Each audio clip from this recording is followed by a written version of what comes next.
Magandang umaga mga idol. Dito mga idol, nag-a-apply ako mga idol ng urea, Sikandos. Solid siyang urea mga idol. So ganito mga idol ang paglagay ng abono sa puno ng tubo.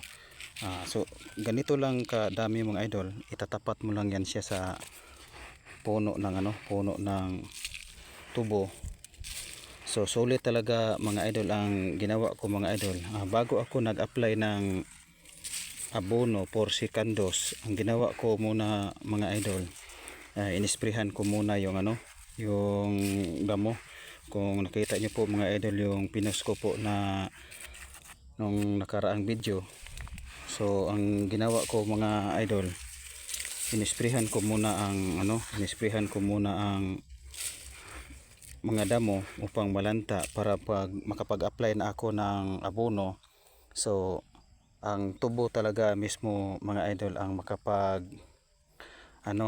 tubo ang makapakinabang sa vitamins ng kanyang kinakain, hindi po yung damo. So ang ginawa ko, inunahan ko na pong puksain yung mga damo na yan. So kita nyo mga idol, so walang damo yung nilagyan ko ng ng abono. So yung tubo mga idol makakapal na diretso yung tubo niya mga idol, dahil yung kinakain niya na abono. So walang sagabal, walang umaagaw sa kaniyang sustansya. Diretso ang kaniyang paglaki. So ito mga idol, 35 days mula nung nag-abono ako ng first dose. So 35 days, kahapon ang 35 days mga idol. So ngayon naman ako nag-apply ng abono for Sikandos. So mga idol, maraming salamat sa panonood, at hanggang dito na lang yung video ko mga idol.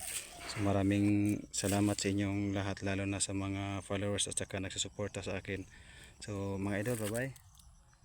Pawis na pawis talaga ako mga idol. Ay nag-umpisa ako mga idol, umalis ako dun sa bahay mga 4:30.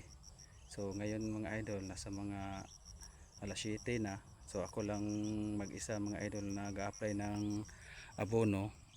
So matatapos ko rin to mga idol ang kalahating sako nga dala ko. Tsaka hanggang dito na lang mga idol, and bye bye.